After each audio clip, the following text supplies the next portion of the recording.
Ang puso ng Kristyanismo ay pag-ibig, at ang pag-ibig ay napapatunayan sa pagpapatawad.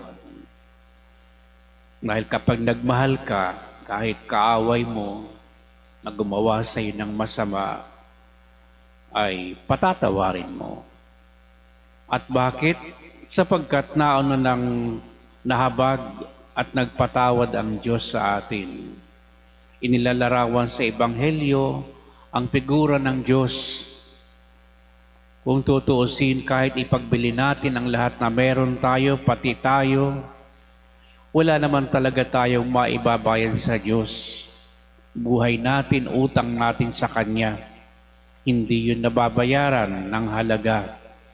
Kaya wala tayong pwedeng isumbat sa Diyos kung pagmamahal at pagpapatawad.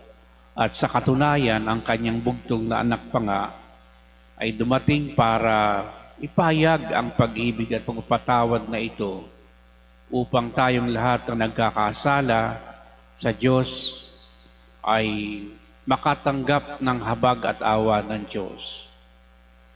At kung nakikita talaga natin na tayo ay kinahahabagan ng Diyos, pinapatawad sa ating mga kasalanan sa araw-araw, bakit naman hindi tayo rin makapagpatawad? Sa laki ng utang natin sa Diyos, hindi ba marapat lamang logically na makapagpatawad din naman tayo at mahabag sa ating kapwa-tao na kung tutuusin ay wala sa kalingkingan ng utang natin sa Panginoon? Ang nais lamang puntuhin ng Panginoon sa Ebanghelyo ay kung siya'y nakapagpatawad sa malaking bagay, bakit di naman tayo makapagpatawad sa maliliit na bagay lamang tulad ng nangyari sa mabuting balita?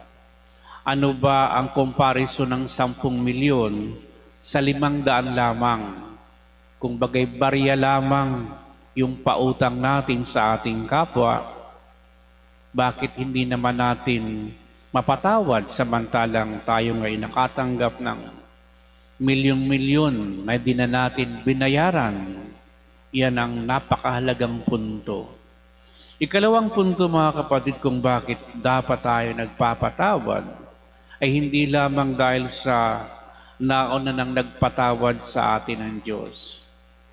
Kapag kimkim kasi natin ang galit sa ating puso, meron tayong hatred o masasamang saloobin, tayo rin naman ang nagdadala.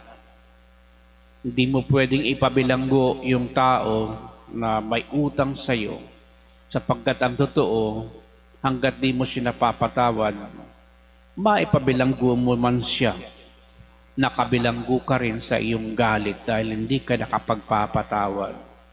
At kung bilanggo ka ng masasamang saloobin, paano naman dadaloy ang healing sa puso mo? Ang nais ng Diyos ay tayo muling mabuo, maghilom ang ating mga sugat, at hindi yun mangyayari hanggat hindi malaya ang puso natin nakapagpapatawad. Kaya parang, kumbagay, huwag mong sabihin sa taong nagkagawa sa iyo ng masama, parang awa mo na, magbayad ka ng utang mo. Ang sabihin mo, parang awa mo na sa iyong sarili sapagkat ikaw ngayon nagdadala ng masasamang saloobin laban sa mga tao. Totoo, mga kapatid, hindi natin nakakalimutan ang sugat, ang pait, at ang sakit ng mga traidor sa ating buhay, ng gumawa sa ating buhay. Hindi na isinasa isang tabi na natin ang katarungan dahil lahat naman dapat ng utang ay pinagbabayaran. Pero ang pinakamahalagang punto dito ay mahalaga na mabuo ka, mahalaga na maghilom ang iyong puso. Kaya huwag kang magkikimkim ng kahit katiting na galit sa iyong puso sapagkat ikaw rin man talaga ang maapektuhan at magdadala niyan. Baka ikamatay mo pa yan dahil sa high blood, dahil kung ano man ang nasa sa loob natin, emosyon, isip natin ng mga negatibo, nakakaapekto yan sa ating pisikal na kalusugan.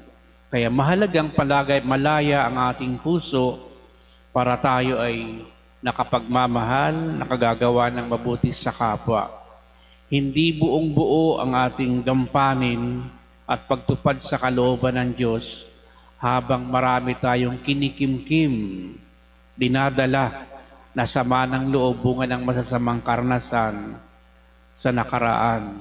Kaya marapat lamang na alagaan natin ang ating sarili, heal our emotions, heal our soul, heal our body, heal our mind.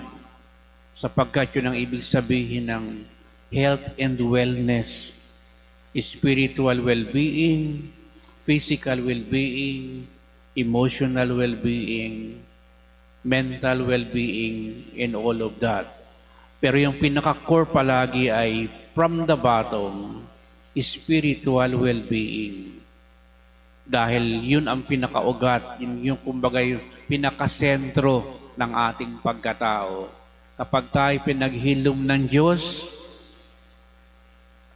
mapupuno tayo ng Kanyang pag-ibig. At pag nag-uumapaw ang pag-ibig, yung galit, yung sakit na nararamdaman ng tao ay kumbagay natatabunan, nawawala dahil nag-uumapaw ka sa pag-ibig ng Diyos. Ganyan ang gustong mangyari ng Diyos sa atin, mga kapatid. Tayo lamang talaga yung matigas ang ulo dahil akala natin kapag tayo ay nagkimkim ng sama ng loob, initsapwer na natin yung kaaway natin ay protektado na tayo sa pain. Pero ang totoo, habang inaalagaan mo yung galit mong yan, lalong lumalalim yung sakit na nararamdaman mo. Tuwing maaalaala mo, lalo kang nagagalit dahil parang wala kang nakuhang katarungan. Dahil ang katarungan naman ng Diyos ay nasa pagpapatawad at habag. At kung tayo ay nagsasaalang-alang ng ating pananampalataya, hayaan na natin ang Diyos na maghilom una sa atin at ipanalangin natin yung mga taong nakasakit sa atin upang balang araw, paghilumin din sila ng Diyos at ma-realize nila ang kanilang mga pagkukulang. Ang mahalagay na reconcile tayo sa Diyos, sa ating kapwa at ay hinilom sa ating mga sugat at mga sakit na dinadala sa buhay. Kaya itong mabuting balitang ito ay napaka-relevant sa atin ngayon kung saan talamak ang galit, ang puot, pag-aaway-away ng mga tao, pagkikimkim ng sama ng loob, pagpoprotekta sa ating mga sarili sa pamamagitan ng hindi pagpayag na tayo ay salingin ng mga taong dati nang nakasakit sa atin.